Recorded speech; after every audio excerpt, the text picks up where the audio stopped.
সন্ত্রাস, দুর্নীতি, চাঁদাবাজি মোকাবেলা করে প্রশাসনকে সচল করাই এখন বড় চ্যালেঞ্জ বলে মন্তব্য করছেন ঢাকা দক্ষিণ সিটি কর্পোরেশনের নবনিযুক্ত প্রশাসক আব্দুস সালাম।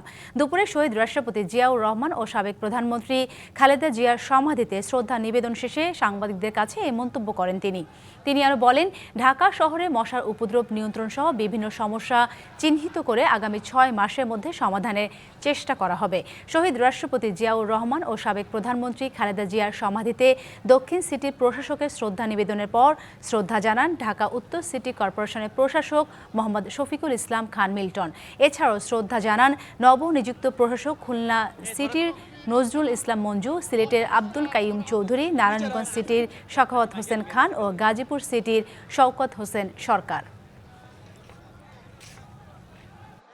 আজকে এই প্রশাসনকে আবার গতিশীল করাটা আমাদের চ্যালেঞ্জ, এবং পাশাপাশি আজকে আপনারা জানেন অপরিষ্কার অপরিচ্ছন্ন আজকে প্রত্যেকটা মহানগরী, কাজে সেই কারণে এইটা একটা চ্যালেঞ্জ।